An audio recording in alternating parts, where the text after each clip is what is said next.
INS कुर्सुरा पनडुब्बी submarine S-20 भारतीय नौसेना की कलवरी स्तरीय डीजल इलेक्ट्रिक पनडुब्बी है। वह भारत की 5वीं पनडुब्बी थी। कुर्सुरा को 18 दिसंबर 1969 को भारतीय नौसेना में जोड़ा गया था और 31 साल की सेवा के बाद 27 फरवरी 2001 को इसे सेवा मुक्त किया गया।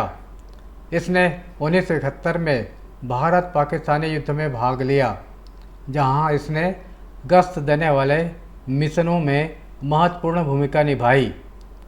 सेवा मुक्ति के बाद इसे विशाखापट्टनम में RK बीच रामकृष्ण बीच पर सार्वजनिक पहुंच के लिए एक संग्रहालय के रूप में संरक्षित किया गया है। ये चुनिंदा पनडुब्बी संग्रहालयों में से एक है जिसकी मौलिकता बनी रही है और इसे विशाखापट्टनम का अवश्य देखे जाने वाला पर्यटक स्थल माना जाता है।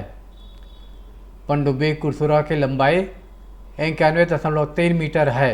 यह अधिकतम 300 मीटर की गहराई तक जा सकती है। इसमें 75 लोग आ सकते हैं, जिसमें 8 अधिकारी और 67 नाविक शामिल हैं। पनडुब्बी में 3 शाफ्ट हैं, जिनमें से प्रत्येक में 6 ब्लेड वाला प्रोपेलर है।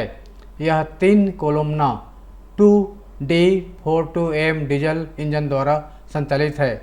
प्रत्येक में 2000 हॉर्स पावर है। इसके पास 3 इलेक्ट्रिक मोटर भी हैं, जिनमें से 2 1350 हॉर्स पावर और एक 2700 हॉर्स पावर के साथ है।